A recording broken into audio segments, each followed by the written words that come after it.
AP రాజకీయాల్లో bridge game కాకరాజేసింది. అసలు ఈ గేమ్ జూదమా లేక మేధోపరమైన క్రీడ?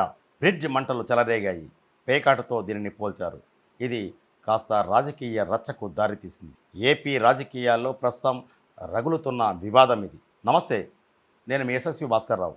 మీరు చూస్తున్నది ది ఫెడరల్ ఆంధ్రప్రదేశ్. టీడీపీ కూటమి అధికారంలోకి వచ్చిన తర్వాత డిఎస్సి పరీక్షలో 40వ ప్రశ్నగా వచ్చిన అంశం అంటే బ్రిడ్జ్ గేమ్ అనేది ఇప్పుడు రాజకీయాలను కుదిపేస్తోంది. ఈ అంశం చుట్టూ ఆందోళనలు, అధికార ప్రతిపక్షాల మధ్య మాటల యుద్ధం ప్రారంభమైంది. ఈ బ్రిడ్జ్ గేమ్ కథ వెనుక మిస్టరీ ఏమిటనేది ఒకసారి మనం పరిశీలిద్దాం. ఇది వైసీపీ టీడీపీ కూటమి మధ్య రచ్చకు రగడకు దారితీసి డిఎస్సికి హాజరైన నిరుద్యోగులతో పాటు డిఎస్సిలో ఉద్యోగాలు సాధించలేని వారిలో కూడా ఆందోళన రేకెత్తించడానికి దారితీసింది. బ్రిడ్జ్ అంటే పేకాట కదా, పేకాట ఆడవారికి ఉపాధ్యాయ ఉద్యోగాలు ఇస్తారా అని సోషల్ మీడియా వేదికగా వైసీపీ నేతలు పెద్ద ఎత్తున ప్రచారం చేశారు. దీనివల్ల నిరుద్యోగ అభ్యర్థుల్లో గందరగోళం నెలకొంది. బ్రిడ్జ్ గేమ్ వర్సెస్ పేకాట, దీని రెండింటి మధ్య ఉన్న తేడా ఏమిటి? బ్రిడ్జ్ గేమ్ని చాలామంది పేకాటతో పోలుస్తుంటారు, కానీ ఈ రెండింటి మధ్య తేడా ఉంది. బ్రిడ్జ్ గేమ్ అంటే ఇది ఒలింపిక్ కౌన్సిల్ గుర్తింపు పొందిన మైండ్ స్పోర్ట్స్, అంటే మేధో క్రీడగా గుర్తింపు పొందింది. అదృష్టం కంటే విశ్లేషణ, జ్ఞాపక శక్తి, భాగస్వామితో సమన్వయం, వ్యూహరచన ప్రధానంగా ప్రపంచంలో దీనికి అధికారిక టోర్నమెంట్లు కూడా నిర్వహిస్తున్నారు. ఇది బ్రిడ్జ్ గేమ్. పేకాట అనేది పూర్తిగా అదృష్టంపై ఆధారపడమే కాకుండా పేక ముక్కలను సమయస్ఫూర్తిగా డిస్కార్డ్ చేయాలి, లేదంటే ఆర్థికంగా నష్టం తప్పదు. అంటే డబ్బు పందెంగా కాసి ఆడే జూదం కాబట్టి బ్రిడ్జ్ గేమ్ను స్కిల్ గేమ్గా, పేకాటను గ్యాంబ్లింగ్గా పరిగణిస్తున్నారు. ఇదిలా ఉంటే పేకాటలో ఫస్ట్ వచ్చిన డిఎస్సిలో క్రీడా కోటా కింద ఉద్యోగం ఇచ్చారు అని మాజీ మంత్రి పేర్ని నాని వ్యాఖ్యానించడం ద్వారా వివాదం రేకెత్తింది. ఇది కాస్త నిరుద్యోగుల్లో, అలాగే డిఎస్సి పరీక్షకు హాజరైన వారిలో ఆందోళన రేకెత్తించింది. వైసీపీ మాజీ మంత్రులు ఈ అంశాన్ని ప్రభుత్వం మీద దాడికి ఆయుధంగా మార్చుకున్నారు. టీడీపీ కూటమి డిఎస్సి అభ్యర్థుల భవిష్యత్తుతో చెలగాటమాడుతోంది, ఇది క్రీడ కాదు, గ్యాంబ్లింగ్ను ప్రోత్సహించడమే అంటూ తీవ్ర విమర్శలు చేస్తున్నారు. ఇది కాస్త వైసీపీ వర్సెస్ టీడీపీ నాయకుల మధ్య మాటాలు తూటాలు పేలుతున్నాయి. దీంతో టీడీపీ కూటమి అధికారంలోకి వచ్చిన తర్వాత నిర్వహించిన మెగా డిఎస్సికి హాజరై ఉద్యోగాలు సాధించలేని అభ్యర్థుల్లో గందరగోళం, ఆందోళన చెలరేగింది. దీనికి ప్రధానంగా బ్రిడ్జ్ గేమ్ అనేది జూదమైతే దీనిని డిఎస్సిలో ఎలా నిర్వహించారు, దానికి ఆ కోటాలో ఉద్యోగాలు ఎందుకు దక్కాయి, ఎంతమందికి దక్కాయి అనేది కూడా ధర్మ సందేహాలను లేవనెత్తి సోషల్ మీడియాలో ప్రచారం చేయడంతో డిఎస్సికి హాజరైన వారిలో ఆందోళన చెలరేగింది. బ్రిడ్జ్ గేమ్ను క్రీడగా పరిగణించాలా అన్నది ప్రశ్న. అయితే ఇది పాఠ్యాంశంలో అత్యంత ప్రాధాన్యత లేని అంశం.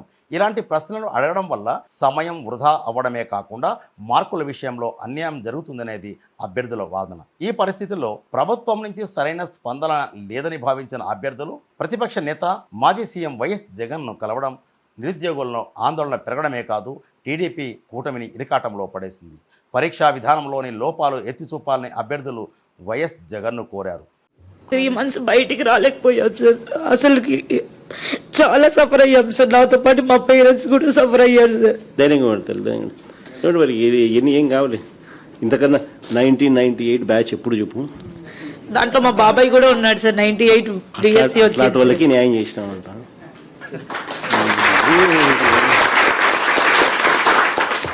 దీని గురించి బాధపడతావు ఎందుకు, కొంచెం ఓపిక పట్టు. Thank you sir. మాజీ మంత్రి పేర్ని నాని చేసిన వ్యాఖ్యల నేపథ్యంలో నిజంగానే జూదం అనే క్రీడను డిఎస్సిలో ప్రశ్నగా ఇచ్చారా అనే సందేహాలు కూడా బలపడ్డాయి. దీంతో బ్రిడ్జ్ గేమ్ ప్రశ్న వివాదాస్పదంగా ఉందని, దీనికి గ్రేస్ మార్కులు కలపాలని లేదా ఈ ప్రశ్నను పరిగణనలోకి తీసుకోకూడదని అభ్యర్థులు డిమాండ్ చేస్తున్నారు. ఈ పరిస్థితిలో ముఖ్యమంత్రి నారా చంద్రబాబు ఘాటుగా స్పందించారు. ఆయన ఏమన్నారంటే, బ్రిడ్జ్ గేమ్ పేకాటకు తేడా ఏమిటో పేర్ని నానికి తెలుసా? ఈ గేమ్ వెనుక ఉన్న నిర్వచనం కూడా ఏమిటో తెలియని మాజీ మంత్రి యువకులను రెచ్చగొట్టాలని ప్రయత్నిస్తున్నారంటూ ముఖ్యమంత్రి నారా చంద్రబాబు వైసీపీ నాయకులపై తీవ్ర ఆగ్రహం వ్యక్తం చేశారు.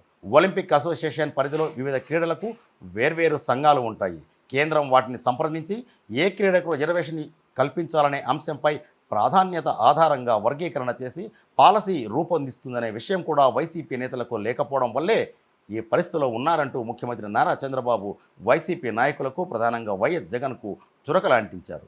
డిఎస్సిలో తప్పు జరిగి ఉంటే బయట పెట్టాలని కూడా ముఖ్యమంత్రి నారా చంద్రబాబు వైసీపీ నాయకులకు గట్టిగా సవాల్ విసిరారు. ఇదిలా ఉంటే పేర్ని నాని రాజేసిన ఈ రాజకీయ రగడకు వ్యాఖ్యల వల్ల గందరగోళ పరిస్థితి నెలకొనడానికి దారితీసింది. అయితే డిఎస్సిలో ప్రశ్నగా ఇచ్చిన బ్రిడ్జ్ గేమ్కు సంబంధించి ప్రశ్న, అసలు దీనిపైన పేర్ని నాని హోంవర్క్ చేశారా?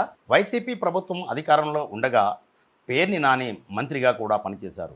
శాసనసభలో అడిగే ప్రశ్నలు ముందుగానే ఉంటాయి కాబట్టి వాటికి సంబంధించి పూర్తి స్థాయిలో హోంవర్క్ చేసిన తర్వాతే మంత్రులు అసెంబ్లీకి వచ్చి సమాధానాలు చెప్తుంటారు. కానీ బ్రిడ్జ్ గేమ్కు సంబంధించి పేర్ని నాని హోంవర్క్ చేసినట్లు లేరు. అందువల్లే ఆయన పప్పులో కాలు వేశారా అనే ప్రశ్న కూడా ప్రస్తుతం ఉత్పన్నమైంది. బ్రిడ్జి ఆటలో జోకర్ ఉండదు, పేకాటలో ఉంటుంది. పేర్ని నాని బ్రిడ్జి అంటే పేకాట అని వ్యాఖ్యానించడం వారి అవగాహన స్థాయిని బయటపెట్టిందనే వ్యాఖ్యానాలు కూడా టీడీపీ నేతల నుంచి వినిపిస్తున్నాయి. కనీసం హోంవర్క్ కూడా చేయకుండా మైక్ ముందు వచ్చి మాట్లాడితే ఇలా జరుగుతుందేమో.